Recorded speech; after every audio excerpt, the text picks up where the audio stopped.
प्यारे बच्चों, कैसे हो? जय हिंद। पिछले वीडियो में हमने 3.3 के 2 सवाल हल किए थे प्रतिस्थापन विधि से। उसी क्रम में जो प्रश्न नंबर 3 है उसको भी हम उसी विधि से हल करेंगे। जो प्रश्न नंबर 3 में समस्याएं लिखी हुई हैं उन समस्याओं से पहले हम समीकरण बनाएंगे और समीकरण बनाकर फिर हम उसे प्रतिस्थापन विधि से हल करेंगे। ठीक है, तो पहला सवाल पढ़ते हैं हम और देखते हैं कि क्या लिखा है इसमें। दो संख्याओं का अंतर 26 है, एक संख्या दूसरी संख्या की 3 गुनी है, उन्हें ज्ञात करना है हमें। तो सिंपल सा सवाल है कि दो संख्याओं में अंतर पूछ रहा है 26 है, तो इसका मतलब एक संख्या बड़ी होगी और एक छोटी होगी, क्योंकि घटाने पर 26 आ रहा है। अंतर का मतलब होता है घटाना। तो पहले तो हम मान लेते हैं, माना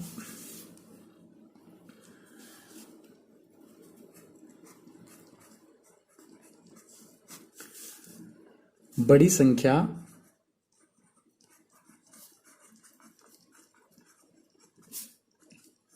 x है और तथा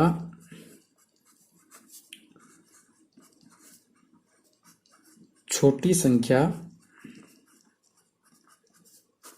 y है। रेखिक समीकरण है, इसलिए x और y दो चर होंगे इसमें। अब इसमें हम लिखेंगे प्रथम शर्तानुसार। देखो, पहली शर्त में कह रहा है कि दोनों संख्याओं का जो अंतर है वो 26 है, तो मैं यहां लिखता हूं प्रथम शर्तानुसार। प्रथम शर्त में जो बड़ी संख्या है, बड़ी संख्या x है, यानी बड़ी संख्या में से जब मैं छोटी संख्या घटाऊंगा तो बराबर क्या प्राप्त होगा मुझको? 26। ये पहली समीकरण हमारी पहली शर्त से पहली समीकरण बन गई। ठीक है, और दूसरी शर्त जो वो कह रहा है द्वितीय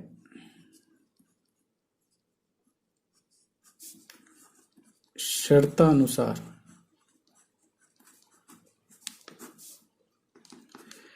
दूसरी शर्त है कि एक संख्या दूसरी संख्या की 3 गुनी है, यानी इसका मतलब जो बड़ी संख्या है वो छोटी संख्या की 3 गुनी है। तो बड़ी संख्या क्या है? x, और छोटी संख्या क्या है? y, है ना? यही माना था हमने।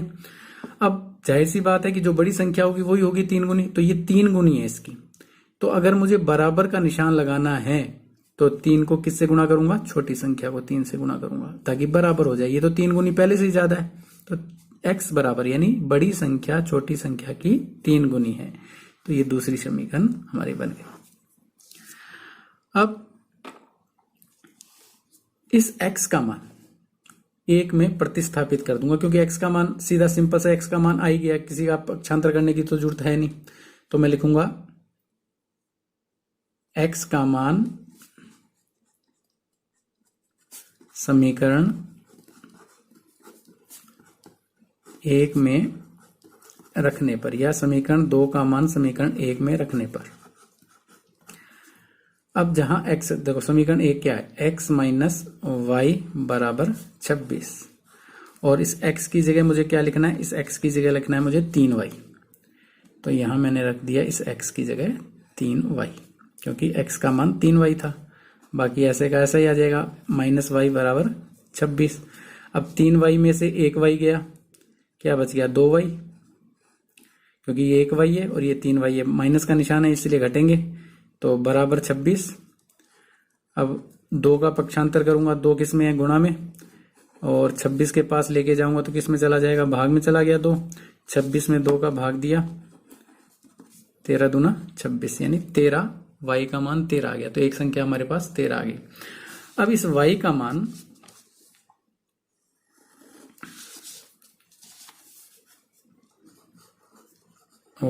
मान समीकरण 1 में रख दो चाहे 2 में रख दो, तो मैं y का मान समीकरण 2 में रख रहा हूं ताकि x का मान आ जाए। समीकरण 2 में रखने पर समीकरण 2 क्या है? x बराबर 3y, और इस y की जगह मुझे क्या लिखना है? इस y की जगह मुझे लिखना है, y का मान 13 है तो 13 लिखूंगा। तो x बराबर क्या आ गया, 13 तिया 39। तो वे संख्याएं 13 और 39 है। देखो इन दोनों में अंतर कितना है, इन दोनों संख्याओं में जो अंतर है वो 26 का है। 13 और 26 39, पहली शर्त पूरी कर रहा है। और ये संख्या इसकी 3 गुनी है, 13 तिया 39, तो दोनों शर्तों को पूरी करता है। तो वो संख्या x और y हमने निकाल दी। अब चलते हैं हम सवाल नंबर 2 पे। सवाल नंबर 2, जैसा कि आप देख पा रहे हो कि इसमें दो संपूरक कोणों में बड़ा कोण छोटे कोण से 18 डिग्री अधिक है, उन्हें ज्ञात करो। यानी सिंपल सा सवाल, और कई बार ये परीक्षा में पूछ लेता है, तो इम्पोर्टेंट सवाल है ये, इसको थोड़ा ध्यान से करेंगे कि दो संपूरक कोण। पहले तो हम ये जानेंगे संपूरक क्या होता है। देखो आपने छोटी क्लासों में 2 शब्द सुने हैं, पूरक और संपूरक, ठीक है। तो पहले हम इस पर डिस्कस कर लें। पूरक कोण, ये शब्द भी आपने सुन रखा है, और एक सुन रखा है संपूरक कोण। सबसे पहले तो आपको ये जानना है कि पूरक और संपूरक क्या होता है। ऐसे कोण, ऐसे दो कोण यानी θ1 प्लस θ2, ऐसे दो कोण जिनका जोड़ 90 आए वो पूरक कोण होते हैं। जिन दो कोणों को जोड़ने पर 90 होता है वो पूरक है। जैसे 40 का पूरक कोण 50 या 50 का पूरक कोण 40। और संपूरक कोण, जिन दो कोणों को जोड़ने पर, जिन दो कोणों को जोड़ने पर जोड़ 180 आए वो संपूरक कोण होते हैं। तो सबसे पहले तो हमें ये पता होना चाहिए कि पूरक और संपूरक क्या होते हैं। जिन दो कोणों को जोड़ने पर 90 आए वह पूरक कोण, और जिन दो कोणों को जोड़ने पर 180 आए वो संपूरक कोण आते हैं। तो यही हमसे उन्होंने पूछा है कि दो संपूरक कोण में एक बड़ा कोण छोटे कोण से 18 डिग्री अधिक है, तो उन्हें ज्ञात करना है। तो हम वही मानेंगे, माना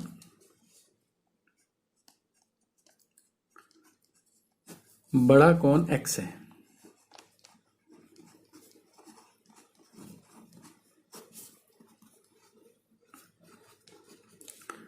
तथा छोटा कोण y है। अब इसमें पहला उसने कहा है कि ये जो दोनों कोण है ये संपूरक है, तो हम यहां लिखेंगे कि हम जानते हैं कि संपूरक कोण क्या होता है, इन दोनों का जोड़ क्या होगा। अगर ये संपूरक है तो x और y का जोड़ क्या होगा, 180 होगा। तो यहां लिखेंगे हम जानते हैं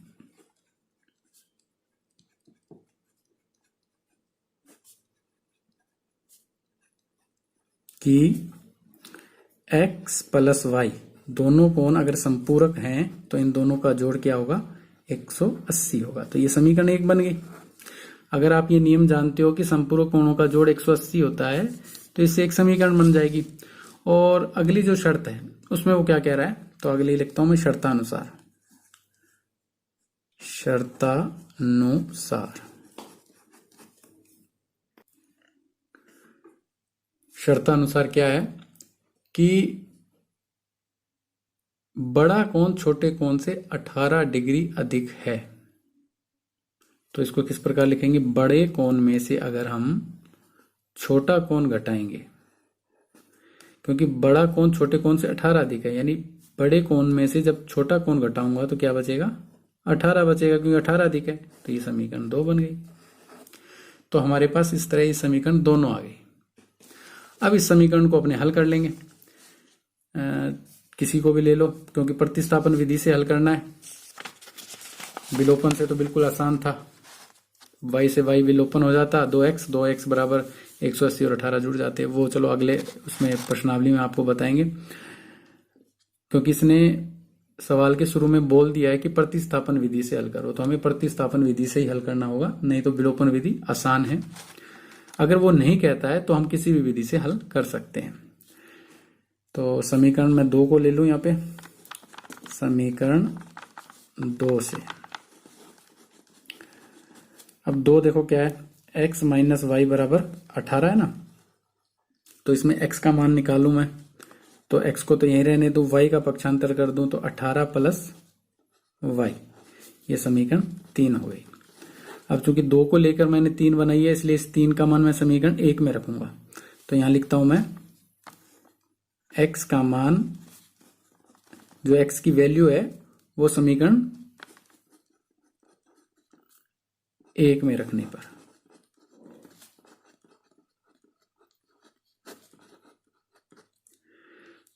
अब समीकरण 1 क्या है, x प्लस वाई बराबर 180, और x की वैल्यू कितनी है, x की वैल्यू है 18 प्लस वाई समीकरण 3 से। तो x की जगह मैं क्या लिखूंगा, 18 प्लस वाई, बाकी इसी तरीके ऐसा ही आ जाएगा, y का y बराबर 180।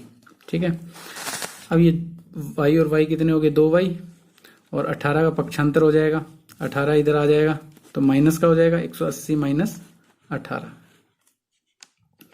2y बराबर 180 में से 18 में घटाने, तो 180 में से 18 गए 162,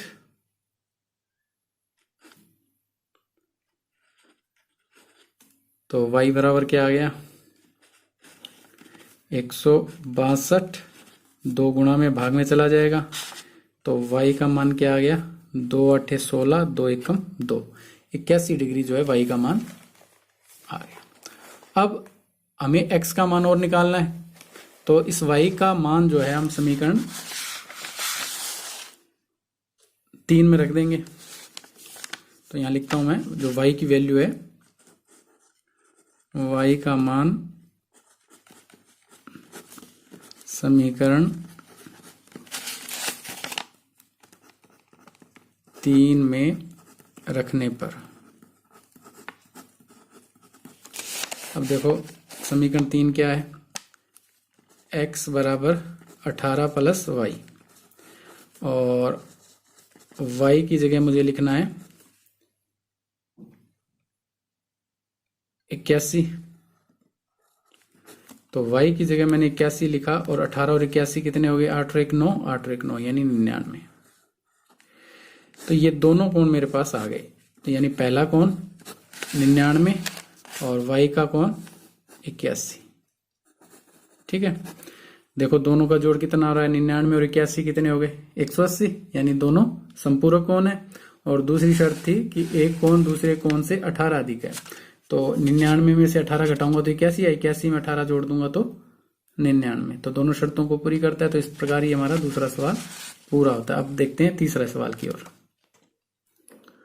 तीसरा सवाल, उसके अंदर एक क्रिकेट टीम के कोच ने 7 बल्ले और 6 गेंदें 3800 रुपए में खरीदी। बाद में उसने 3 बल्ले और 5 गेंदें 1750 रुपए में खरीदी। प्रत्येक बल्ले और प्रत्येक गेंद की कीमत हमें ज्ञात करनी है। तो ये भी एक सिंपल सा सवाल है। अपने को उसी तरह मानना है कि माना एक बल्ले की कीमत x है और एक गेंद की कीमत y है, क्योंकि जो समीकरण है रेखिक समीकरण है और 2 चर वाली रेखिक समीकरण है, तो x और y दोनों मानने पड़ेंगे। तो माना एक बल्ले की कीमत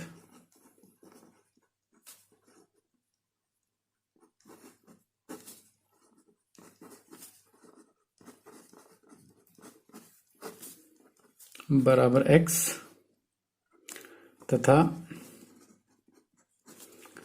एक गेंद की कीमत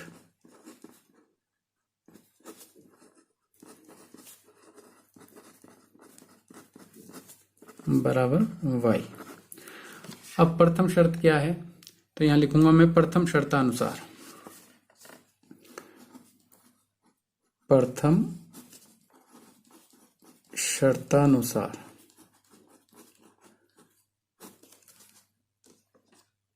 7 बल्ले हैं और 6 गेंदें हैं।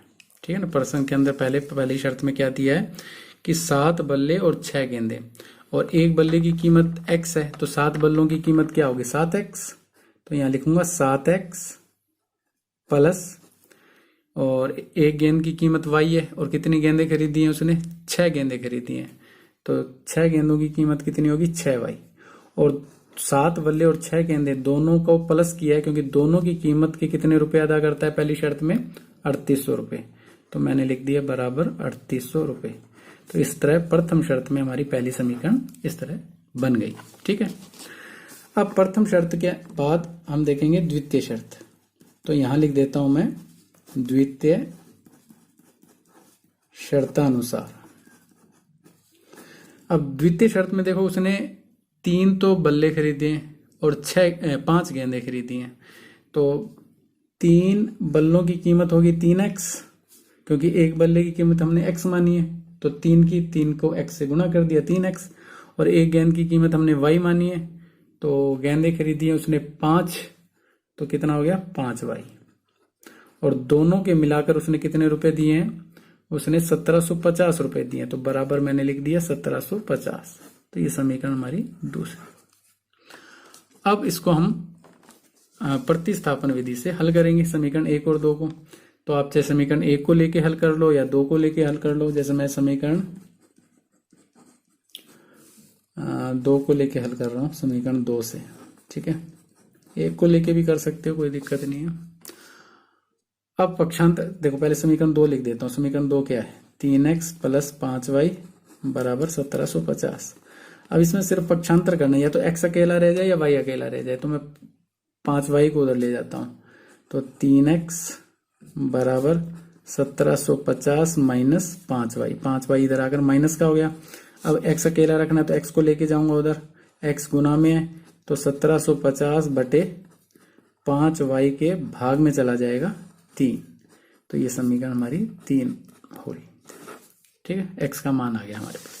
अब x की वैल्यू जो है हमने समीकरण, चूंकि समीकरण 2 को लेकर बनाया था, समीकरण 2 को लेकर x की वैल्यू निकाली है, तो इसलिए हम समीकरण 1 में इसका रखेंगे। ऐसे नहीं कि आप समीकरण 2 को लेकर बनाओ और समीकरण 2 में ही वापस रख दो। आपको पहले भी मैं बता चुका हूं, अगर समीकरण 1 को लेकर आप x की या y की वैल्यू निकालोगे तो समीकरण 2 में रखना है, और 2 को लेकर अगर x और y की वैल्यू निकालोगे तो समीकरण 1 में रखना है। अब हमने 2 को लेकर बनाई थी, इसलिए समीकरण 1 में इसका मान प्रतिस्थापित करेंगे। तो मैं यहां लिखता हूं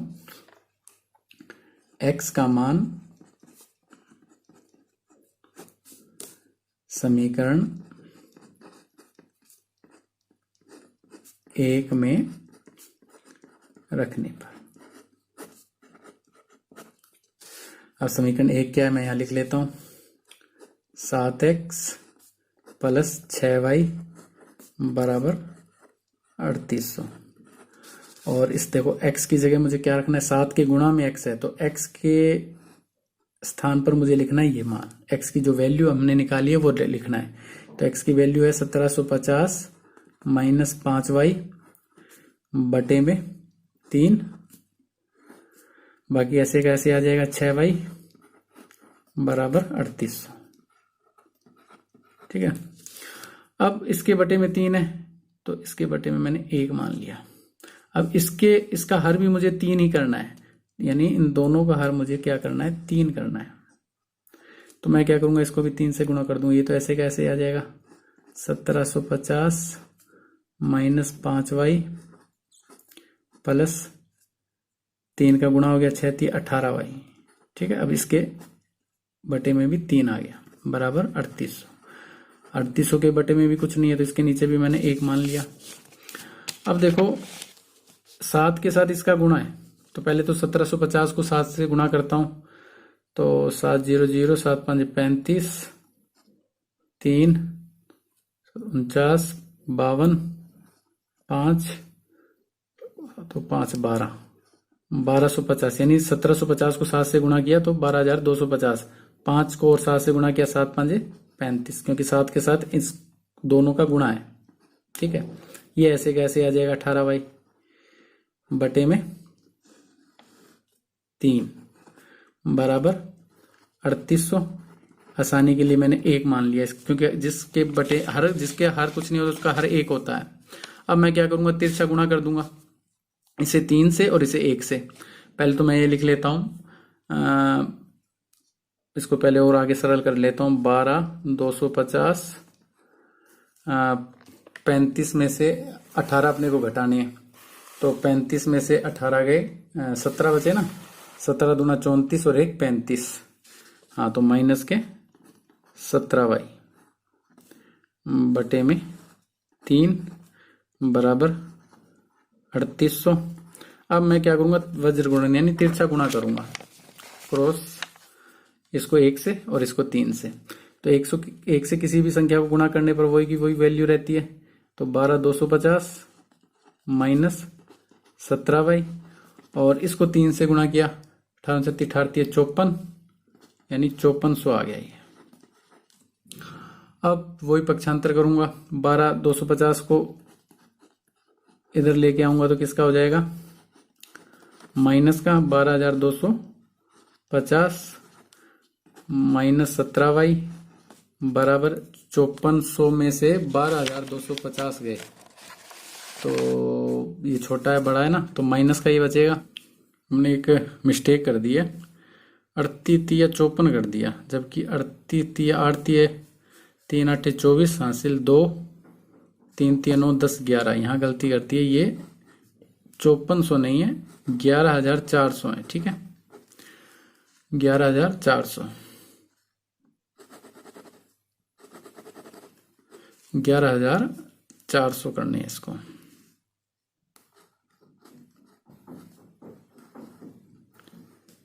तो 11400 में से 1250 घटाने हैं अपने को। तो 12250 में से 11400 0 5 12 में 4 गए 8, यानी 850 बच गया। ठीक है, माइनस से माइनस कैंसिल हो गया, y बराबर 850 बटे में 17, y बराबर 17 5 85, यानी 50 आ गया। यानी y क्या है, y है गेंद, गेंद की कीमत आ गई 50 रुपए। अब इस y का मान हम समीकरण किसी में भी रख दो आप, चाहे 1 में रख दो, चाहे 2 में रख दो, 1 2 या 3। तो मैं 3 में रखूंगा, आप किसी में भी रख सकते हैं। ठीक है, तो मैं यहां लिख देता हूं y की वैल्यू है, y का मान समीकरण 3 में रखने पर, और समीकरण 3 लिख लेता हूं मैं, क्या है समीकरण 3 है x बराबर 1750 माइनस 5y बटे में 3। x बराबर 1750 माइनस 5 गुणा में y है, और y की वैल्यू 50 बटे में 3। x बराबर 1750 माइनस 50 को 5 से गुणा किया, 5 5 25, यानी 250 बटे में 3। अब 1750 में से 250 गए, तो ये बच गए 50 में से 50 1700, 1700 में से 200 गए 1500, 1500 बटे में 3। तो x की वैल्यू, x का मान क्या आ गया, 3 5 15, यानी 500 रुपये। तो बल्ले की कीमत 500 रुपये और गेंद की कीमत 50 रुपये। तो इस प्रकार ये हमारा तीसरा सवाल पूरा होता है। इसके बाद हम नेक्स्ट सवाल जो है हमारा चौथा सवाल, उसको देखते हैं। चौथा सवाल जैसे कि आप देख पा रहे हो, इसमें लिखा है कि एक नगर टैक्सी के भाड़े में एक नियत भाड़े के अतिरिक्त चली गई दूरी पर भाड़ा सम्मिलित किया जाता है। 10 किलोमीटर की दूरी के लिए भाड़ा 150 रुपये और 15 किलोमीटर के लिए भाड़ा 155 रुपये है। नियत भाड़ा तथा प्रति किलोमीटर भाड़ा क्या है, यानी नियत भाड़ा भी पूछ रहा है और अतिरिक्त भाड़ा भी पूछ रहा है। और अगर व्यक्ति ने 25 किलोमीटर यात्रा की तो आप उसको भाड़ा भी आपको ज्ञात करना है। यानी अगर किसी अपने टैक्सी में या कोई किराए के वाहन हम जब जाते हैं, ऑटो रिक्शा हुआ, टैक्सी हुई, तो हमेशा एक नियत भाड़ा होता है। यानी आप जब उसमें बैठ गए और बैठने के बाद आपने कुछ भी, यानी थोड़ी सी दूरी तय की है, किलोमीटर भी नहीं, सिर्फ आप 10 मीटर 100 मीटर चले हो, तो वो एक नियत भाड़ा आपसे लेगा। पहली बात तो क्लियर होगी। उसके बाद आप जितने किलोमीटर यात्रा तय करोगे उसके हिसाब से आपका किराया, यानी नियत भाड़ा मान लिया 10 रुपये है, आप टैक्सी में या 3 व्हीलर के अंदर बैठ गए तो वो आपसे 10 रुपये लेगा, भले आप वो चले ही ना, आपको उतरना हो, आपने रुकवा लिया और बैठ गए तो आपको 10 रुपये देने पड़ेंगे। तो ये तो हो गया नियत भाड़ा। उसके बाद अगर आप मान लिया आप 1 किलोमीटर ही चले और पर किलोमीटर के वो रहता है 15 रुपए, पर किलोमीटर के 15 रुपए रहता है, तो 15 और 10 25 रुपए आपको उसको देने पड़ेंगे।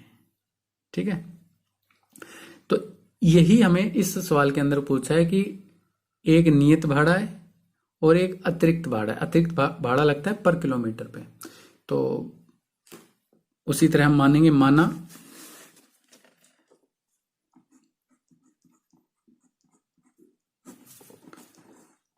नियत भाड़ा। ठीक है ना, समझ में आया नियत भाड़ा क्या होता है?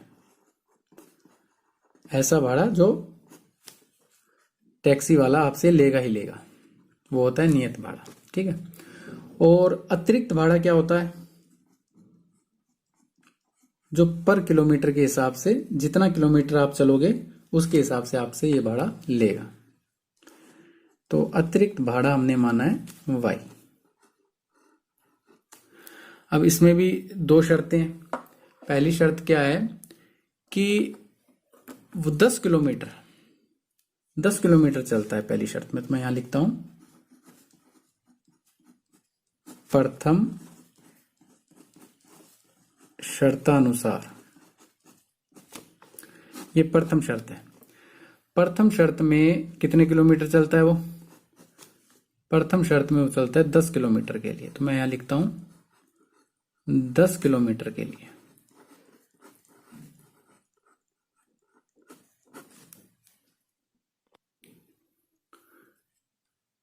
तो 10 किलोमीटर के लिए इसमें हम नियत भाड़ा तो जोड़ेंगे।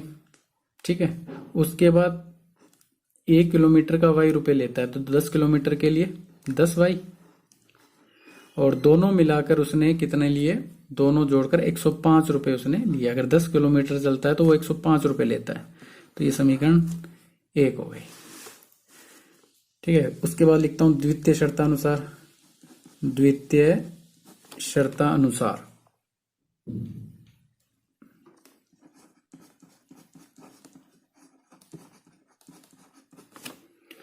द्वितीय शर्तानुसार कितने किलोमीटर चलता है? 15 किलोमीटर के लिए। 15 किलोमीटर के लिए नियत भाड़ा तो लेगा ही लेगा, तो x तो जोड़ना ही जोड़ना है आपको। उसके बाद 15 किलोमीटर अतिरिक्त वो चला है, तो 15y, यानी 1 किलोमीटर का y, तो 15y बराबर कितने रुपए लेता है? 155 रुपए। तो ये समीकरण दोनों समीकरण हमें मिल गई हैं। अब इन दोनों समीकरणों को हम प्रतिस्थापन विधि से हल कर कर x और y का मान निकालेंगे। तो आप ले लो, पहले कोई भी समीकरण ले लो। मैं ले लेता हूं जैसे समीकरण 1 ले लेता हूं आपकी बार। समीकरण 1 से, समीकरण 1 क्या है? x प्लस 10y बराबर 105, ये है समीकरण 1। तो x की वैल्यू क्या आ गई? 105 माइनस 10y, यानी 10 का पक्षांतर किया तो x की वैल्यू आ गई। ये समीकरण 3 आ गई। अब इस x की वैल्यू मैं समीकरण 1 को लेकर हल किया है, तो समीकरण 2 में रखूंगा। तो यहां लिखता हूं x का मान समीकरण 2 में रखने पर। अब समीकरण 2 देखो क्या है? x प्लस 15y, तो मैं समीकरण 2 लिख लेता हूं पहले। तो x प्लस 15y बराबर 155, और x की वैल्यू क्या है? x की वैल्यू की जगह मैं लिखूंगा 105 माइनस 10y प्लस, बाकी ऐसे का ऐसे आ जाएगा 15y बराबर 155। अब ये देखो, ये दोनों घट जाएंगे, 10y सहजातीय पद है, 10y और 15y कितने हो गए? 5y प्लस के, क्योंकि प्लस का बड़ा है, और 105 का पक्षांतर करके इधर ले आया, तो 105 की किसका हो जाएगा? माइनस का। ये 105 पक्षांतर हो गया, तो 5y बराबर 155 में से 105 गए 50, तो y का जो मान है वो आ गया, भाग में चला गया, y बराबर 10, यानी प्रत्येक किलोमीटर पर वो 10 रुपए लेता है। ठीक है, अब हमारे पास अतिरिक्त भाड़ा आ गया। अब हम इसका मान समीकरण 3 में रख देंगे। तो यहां लिखता हूं मैं y का मान समीकरण 3 में रखने पर, अब 3 क्या है समीकरण, x बराबर 105 माइनस 10y, और y की वैल्यू क्या निकाली है हमने, y का जो मान निकाला है हमने 10 रुपये निकाला है, ठीक है। तो 10 दाए 100, अब 105 में से 100 गए 5 रुपये, यानी नियत भाड़ा उसका 5 रुपये है और प्रत्येक किलोमीटर का जो भाड़ा है वो है 10 रुपये, ठीक है। यानी हर किलोमीटर पे 10 रुपये लेता है और जो नियत भाड़ा है वो 5। अब इसके अंदर देखो एक सवाल और पूछ रहा है कि अगर कोई वो 25 किलोमीटर चलाओ, अगर वो 25 किलोमीटर चलाओ हो तो बताओ कितना किराया देगा। तो यहां लिखता हूं मैं 25 किलोमीटर के लिए, 25 किलोमीटर के लिए, ठीक है। अब 25 किलोमीटर का मुझे निकालना है, तो आपको देखा भी मैंने क्या बताया कि हर 5 रुपये तो वो लेगा, ठीक है। चाहे वो 1 किलोमीटर चले, चाहे 2 किलोमीटर चले या नया चले, तो 5 रुपये तो वो आप बैठ गए तो 5 रुपये तो वो लेगा। तो मैं यहाँ लिखता हूँ x रुपये तो वो लेगा, बाकी हर किलोमीटर का y रुपये लेता है। तो y यानी 25 किलोमीटर चला तो 25 y लेगा। अब इसमें वैल्यू का मान रख देते हैं, x का मान कितना निकाला था हमने 5, 25 इंटू y का मान कितना निकाला था 10, तो 5 प्लस 25 को 10 से गुणा किया 250 और 255 रुपये, यानी 255 रुपये वो 25 किलोमीटर के लिए लेगा। तो ये हमारा चौथा सवाल पूरा हुआ। इसके बाद 5वां सवाल हल करते हैं।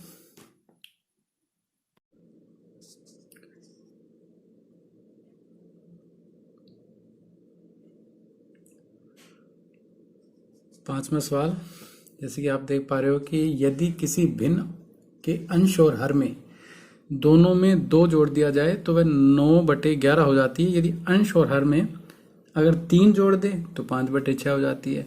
तो भिन्न ज्ञात करनी है। जैसे कि आपको पता है कि भिन्न क्या होती है, अंश बटे हर के रूप में होती है। तो पहले तो लिखें अपने माना भिन्न, माना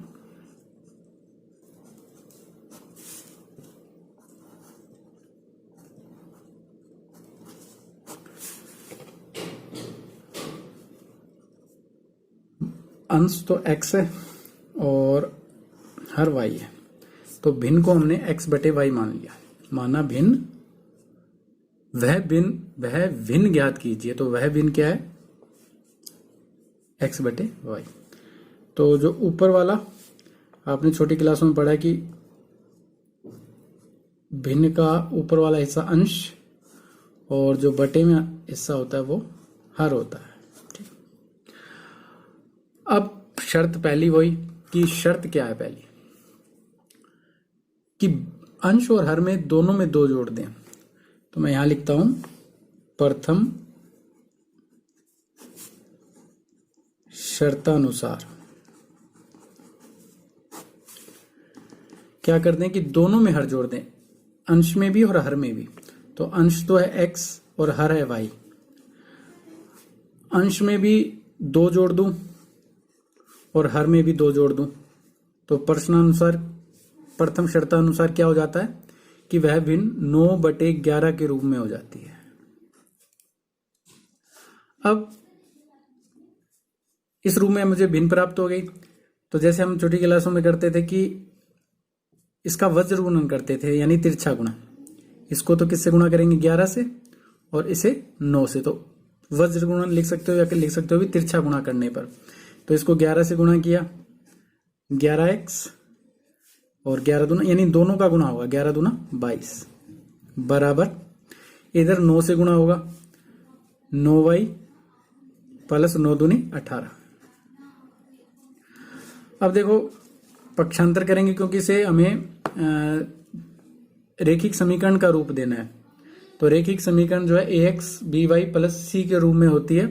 तो 11x तो है ही इधर, यहां मैं ले आऊंगा 9y को, तो 9y माइनस का हो जाएगा और 18 के पास आ जाएगा 22, तो ये माइनस का हो जाएगा। इधर इस प्लस का था, ये माइनस का हो गया, ये प्लस का था, इधर आके माइनस का हो गया।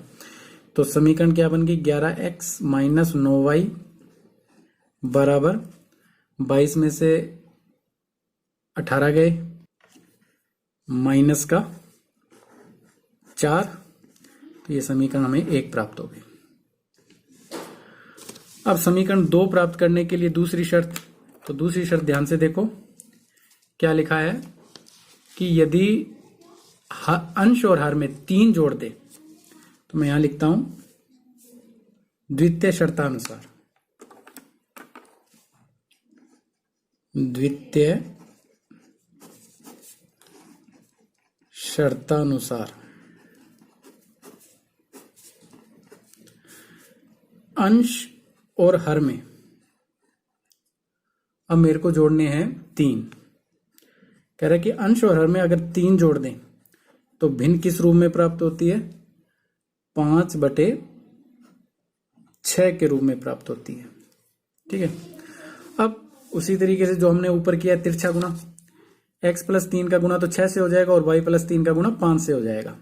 तो 6 से गुणा करता हूं मैं, 6x प्लस 6 × 18 और इसका 5 से गुणा हुआ 5y प्लस 5 × 15। अब इसको समीकरण, रेखिक समीकरण का रूप देने के लिए 6x के पास ले आऊंगा 5y को, तो 5y माइनस का हो गया और 15 के पास आ जाएगा 18, तो 18 माइनस का हो जाएगा। तो ये आ गया 6x माइनस 5y बराबर 15 में से 18 गए माइनस के 3।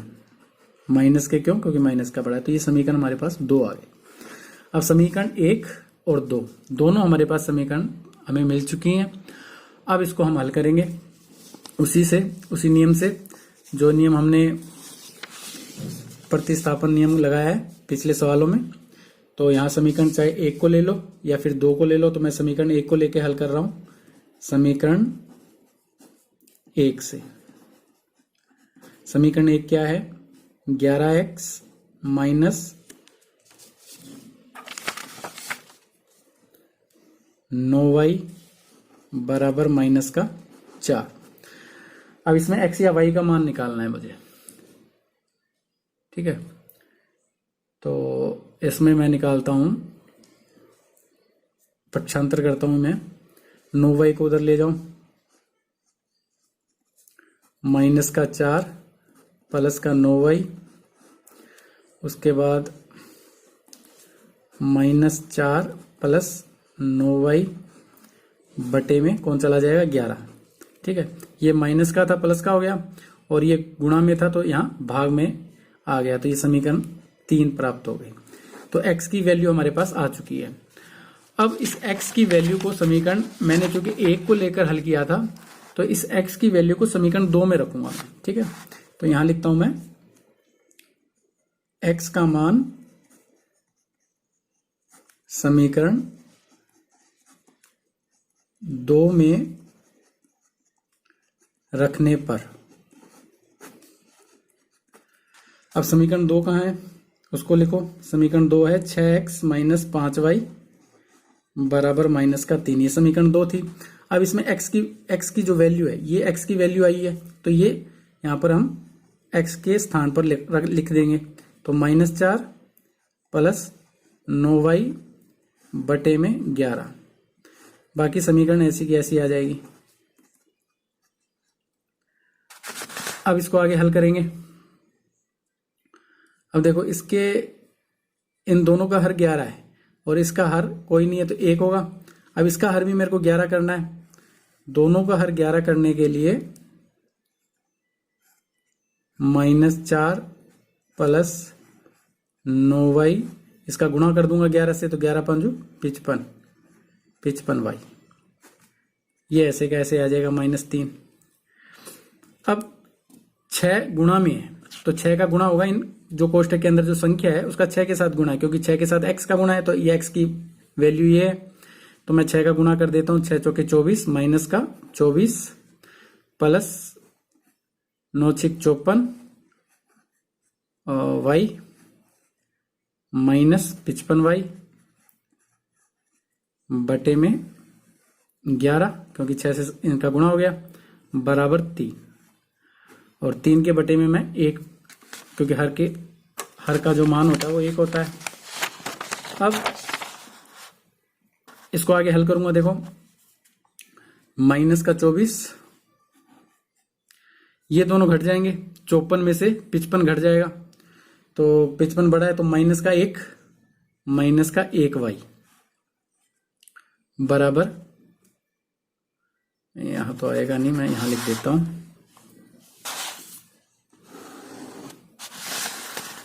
अब देखो ये माइनस 24 ऐसे का ऐसे ही आ जाएगा,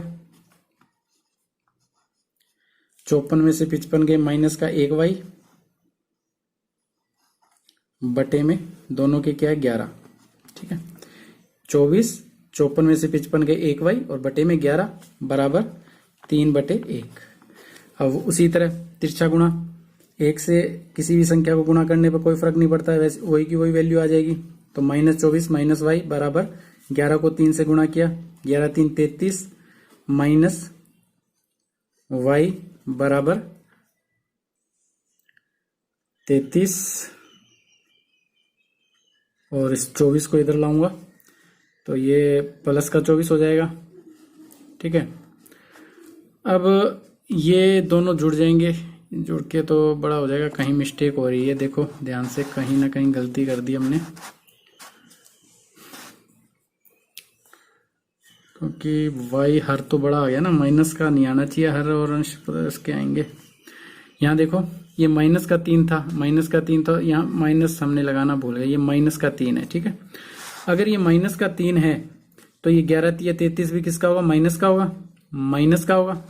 अब ये 33 और 24 जुड़ेंगे नहीं, घटेंगे, क्योंकि एक माइनस का है और एक प्लस का है, तो इधर भी माइनस है। और 33 में से हम 24 जब घटाएंगे तो क्या आ गया, माइनस का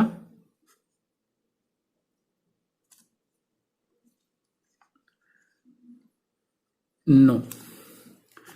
33 में से 24 गए, माइनस के 9, माइनस से माइनस कैंसिल हो गया, y का जो वैल्यू है वो क्या आ गई 9। अब y का मान हम निकाल चुके हैं, अब हमें x का मान निकालना है। तो आप समीकरण किस में रखोगे x का मान, इस समीकरण 3 में रख देते हैं, वैसे 1 2 किसी में भी रख दो, मैं समीकरण 3 में रख रहा हूं इसका मान। तो समीकरण 3 में y की वैल्यू रखने पर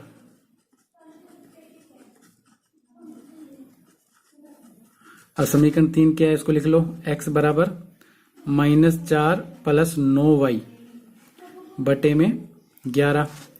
तो x बराबर -4 + 9 इंटू वाई, वाई का मान क्या रखना है 9 बटे में 11, x बराबर -4 + 9 नीम 81 बटे में 11, 9 नीम 81 बटे में 11, तो ये घट जाएगा, 81 में से 4 गए, ये आ गया 77 बटे में 11। तो x का मान क्या आ गया, कट जाएगा, 11 7 77, तो x का मान आ गया 7। x और y दोनों के मान आ गए। तो अब हम उस भिन्न में रख देंगे, जो भिन्न हमने क्या मानी थी, हमने भिन्न मानी थी, देखो भिन्न क्या मानी थी, हमने भिन्न मानी थी x बटे y, और x की वैल्यू कितनी आई है, देखो x की वैल्यू 7 और y की वैल्यू कितनी आई 9, तो वो भिन्न क्या होगी 7/9, ये इसका आंसर आ जाएगा। तो इस तरह ये हमारा 5वां सवाल पूरा हुआ, क्योंकि उसने जो पहली शर्त है कि अगर दोनों में 2 जोड़ दें तो 9/11 हो जाती है, तो जोड़ो, 7 और 2 9, 9 और 2 11, तो 9/11 हो जाती है। दूसरी शर्त थी कि अगर 3 जोड़ दें तो 5/6 हो जाती है, तो 3 जोड़ो, 7 और 3 10, 7 और 3 10, और 9 और 3 12, कट गया 2 से, 2 5 10 और 2 6 12, तो 5/6 आ गई ना। तो पहली शर्त और दूसरी शर्त, दोनों शर्तें ये पूरी कर रही है, तो वो भिन्न है 7/9। अगला सवाल करते हैं अपने, जो छठा सवाल है, देखो जो छठा प्रश्न है वो आयु से संबंधित प्रश्न है और महत्वपूर्ण प्रश्न है। देखो ये जो क्वेश्चन नंबर 3 है, 3 पॉइंट के जो क्वेश्चन 3 है, इसके 3 के जो 6 सवाल हैं, ये 6 में महत्वपूर्ण है। तो आपको बड़े ही ध्यान से और समझ के इन्हें करने हैं। अक्सर ये परीक्षा में, बोर्ड परीक्षाओं में ये पूछ लिए जाते हैं। तो छठे प्रश्न की तरफ चलते हैं अपने। इसमें लिखा है कि 5 वर्ष बाद जेकब की आयु उसके पुत्र की आयु की 3 गुनी हो जाएगी। 5 वर्ष पूर्व जेकब की आयु उसके पुत्र की आयु की 7 गुनी थी, तो उसकी वर्तमान आयु ज्ञात क्या है। तो वर्तमान आयु ज्ञात करनी है। 5 वर्ष बाद की आयु की शर्त दे रखी है और 5 वर्ष पहले की आयु की शर्त दे रखी है। तो वही मानेंगे अपने। माना जेकब की आयु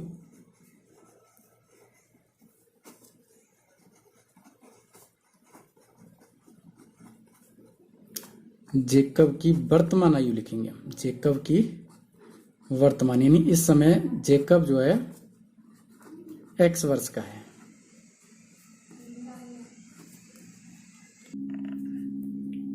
वर्ष तथा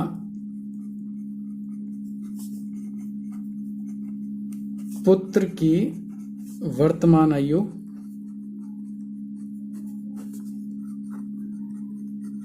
बराबर y वर्ष। इस समय ये जेकब x और उसका जो पुत्र है वो y वर्ष का है। अब जो पहली शर्त है वो कह रहा है कि 5 वर्ष बाद, अब जैसे मान लिया मेरी इस समय 25 साल आयु है, तो जाहिर सी बात है कि 5 वर्ष बाद अगर कोई आयु पूछे तो मैं क्या करूंगा, 5 वर्ष उसमें जोड़ दूंगा। तो मैं यहां लिख रहा हूं प्रथम शर्तानुसार। प्रथम शर्तानुसार जेकब की आयु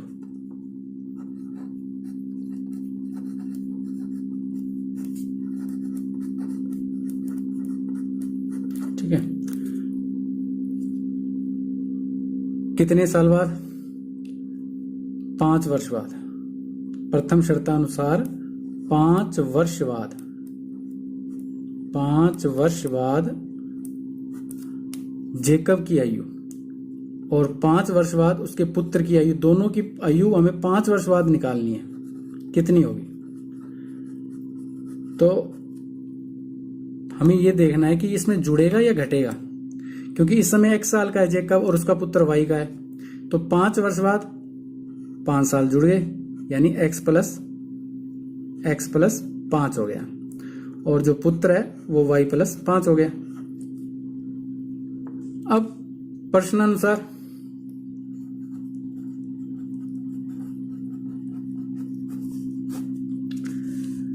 पांच वर्ष बाद जेकब की आयु 5 साल ज्यादा हो जाएगी, पुत्र की आयु 5 साल ज्यादा हो जाएगी। जो जेकब की आयु है, यानी 5 साल बाद, ये तो जेकब की आयु है और ये उसके पुत्र की आयु है। तो प्रश्न अनुसार क्या कहता है कि जो जेकब की आयु है वो अपने पुत्र की आयु से 3 गुनी अधिक हो जाएगी 5 साल बाद। यानी इसका मतलब 5 जोड़ दिए तो 5 साल बाद की आयु है। अब ये इससे कितनी ज्यादा है? ये इससे 3 गुना ज्यादा है। ये जो जेकब है अपने पुत्र से 3 गुना ज्यादा है, इस समय ये 3 गुना अधिक है। लेकिन मेरे को बराबर करना है, बराबर करना है तो ये तो 3 गुना पहले से अधिक है, तो 3 को गुणा किससे कर दूंगा? पुत्र की आयु को 3 से गुणा कर दूंगा, ताकि ये दोनों क्या हो जाए? बराबर हो जाए। तो ये समीकरण हमने बराबर कर दी, क्योंकि जेकब तो पहले से 3 गुना अधिक है, तो मैंने 3 का गुणा किससे कर दिया? पुत्र की आयु से 3 का गुणा कर दिया, तो यहां बराबर हो गया। अब ये समीकरण बन जाएगी x प्लस 5 बराबर 3y प्लस 5 15। ये हो गए x, 3y को इधर लिया है माइनस का 3y, और 5 को उधर ले जाऊंगा तो माइनस का 5, तो x माइनस 3y बराबर 15 में से 5 गए 10। तो ये समीकरण 1 हमारे पास आ गई। ठीक है, अब आगे लिखता हूं द्वितीय शर्तानुसार। द्वितीय शर्तानुसार, द्वितीय शर्त में कह रहा है कि ये तो 5 वर्ष, देखो ये तो 5 वर्ष बाद कह रहा है, लेकिन द्वितीय शर्त में 5 वर्ष पूर्व, पूर्व और बाद का अर्थ समझ में आना चाहिए तुम्हें। अब आपसे कोई पूछे कि आप 5 साल पूर्व, पूर्व यानी पहले कितने थे, यानी अगर आपकी आयु इस समय 15 साल है तो 5 साल पहले कितने के थे आप, तो जाहिर सी बात है कि आप 5 उसमें से घटाओगे, बताओगे कि जी 10 साल का था मैं 5 साल पहले। 5 साल बाद की पूछे तो आप उसमें 5 जोड़ोगे, यानी आज इस समय आप आपकी मान लिया वर्तमान आयु, आपकी माना वर्तमान आयु जो है वो 5 वर्ष है। आपसे 5 वर्ष बाद की आयु पूछे तो आप 5 जोड़ोगे, आप कहोगे जी मैं 15 साल का हूं। आपकी वर्तमान आयु अगर 10 है तो 5 साल बाद आप 10 क्या बताओगे 15। और आपसे पूछे कि अब 5 साल पहले आप कितने के थे, तो आप 10 में से 5 घटाओगे, आप कहोगे भी 5 साल पहले मैं 5 साल का था। ठीक, यानी पूर्व में घटता है और बाद की पूछे तो जुड़ता है। तो 5 वर्ष पूर्व किसकी आयु, जेकब की आयु। 5 वर्ष पूर्व जेकब की आयु कितनी थी, x माइनस 5, और पुत्र की आयु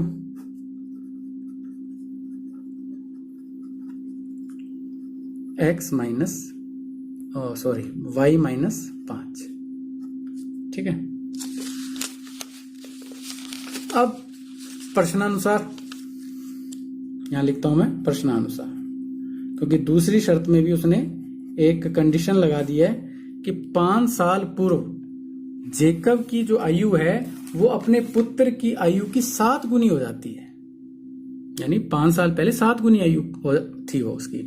तो देखो यहां पे लिखता हूं मैं जेकब की आयु और यहां लिखता हूं मैं उसके पुत्र की आयु। अब इन दोनों की तुलना करो, 7 गुना कौन अधिक है, जाहिर सी बात है कि उसका पिता अपने पुत्र से 7 गुना अधिक होगा, तो ये 7 गुना अधिक है। और मेरे को बराबर जब लगाना है तो 7 को किससे गुणा करूंगा, 7 को पुत्र की आयु से गुणा करूंगा ताकि ये बराबर हो जाए। ये तो 7 गुना पहले से ज्यादा था। बच्चे क्या करते हैं कि इसको 7 से गुणा करते हैं कि जेकब 7 गुना अधिक है तो लो जी 7 से गुणा कर दिया। अरे 7 तो पहले से ही ज्यादा है, ये 7 गुना, उसमें आपने 7 से और गुणा कर दिया तो 7 तो 49 गुना हो गया। तो इसलिए आपको पुत्र की आयु से 7 को गुणा करना है। अब इसको आगे हल करते हैं उसी तरह, x माइनस 5 बराबर 7y, 7 पंजे 35। इसको समीकरण का रूप देंगे तो x के पास ले आऊंगा 7y को और 5 को ले जाऊंगा 35 के पास, तो प्लस का 5 हो जाएगा। तो ये समीकरण क्या बन गई, x माइनस 7y बराबर 35 में से 5 गए माइनस के 30। तो ये समीकरण आ गई हमारे पास 2। तो दोनों समीकरण हमारे पास आ चुकी हैं। अब आगे वही तरीका है प्रतिस्थापन विधि से, जैसे हम पिछले सवालों में करते आ रहे हैं उसी तरीके से आप कर सकते हो, स्वयं भी कर सकते हो। तो मैं यहां ले रहा हूं समीकरण 1 को, ठीक है, समीकरण 1 से। तो समीकरण 1 लिख लेता हूं मैं, क्या है, x माइनस 3y बराबर 10। पक्षांतर करूंगा ताकि x की वैल्यू आ जाए। तो 3y का पक्षांतर किया तो 3y 10 के पास गया तो प्लस का हो गया, तो ये x की वैल्यू आ गई। ये समीकरण 3 का रूप दे दिया मैंने, ठीक है। अब चूंकि समीकरण 1 को लेकर मैंने समीकरण 3 बनाई है, इसलिए मैं x का मान, जो समीकरण 3 में x का मान निकला है, तो इस x की वैल्यू को मैं समीकरण 2 में इनपुट कराऊंगा।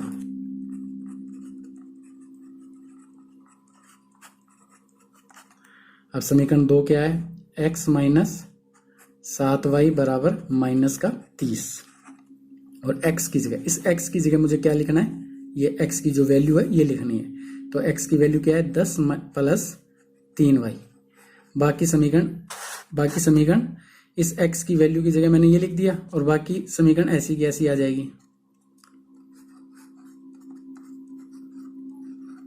ठीक है ना। x की वैल्यू की जगह x की वैल्यू रख दी और बाकी समीकरण ऐसी की ऐसी हमारे पास आ जाएगी। अब इस जो जुड़ते हैं जोड़ दो, 10 का पक्षांतर करेंगे, ये दोनों घट जाएंगे, 7 में से 3 गए माइनस के 4y, और माइनस 30 के पास चला जाएगा 10, माइनस का हो जाएगा, तो माइनस 4y बराबर 30 और 10 माइनस के 40। माइनस से माइनस कैंसिल हो जाएगा, तो y का मान क्या आ गया, y बराबर 40/4, ये 4 गुणा में है तो इधर भाग में आ गया, तो ये कट जाएगा, 4 × 40, तो y की जो वैल्यू आ जाएगी वो क्या आ गई 10, यानी y का मान 10 आ गया। और y क्या माना था, पुत्र की आयु मानी थी हमने, पुत्र की आयु आ गई 10 वर्ष। अब इस y का मान हम रखेंगे समीकरण, y का मान समीकरण 3 में रखने पर,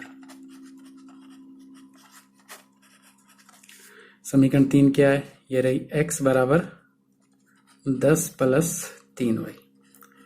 इसमें हमें किसका मान इनपुट कराना है, y का, क्योंकि y का मान हम निकाल चुके हैं। y का मान हमने क्या निकाला है, y बराबर 10, तो इस 3 × y है तो 3 × 10 कर दूंगा, तो x बराबर 10 + 10 × 30, 30 और 10 कितने हो गए 40, तो x का मान 40, यानी x कौन है, x है जेकब। जेकब की आयु 40 वर्ष और पुत्र की आयु 10 वर्ष, तो ये दोनों आंसर हमारे पास आ गए। ठीक है, तो इस तरह हमारा 3.3 प्रश्नावली पूरी होती है। कोई भी आपको अगर मुश्किल हो, कोई भी दिक्कत हो, तो आप कमेंट बॉक्स में लिखकर पूछ सकते हैं। नेक्स्ट वीडियो में हम 3.4 करेंगे। तब तक के लिए जय हिंद, बहुत बहुत धन्यवाद।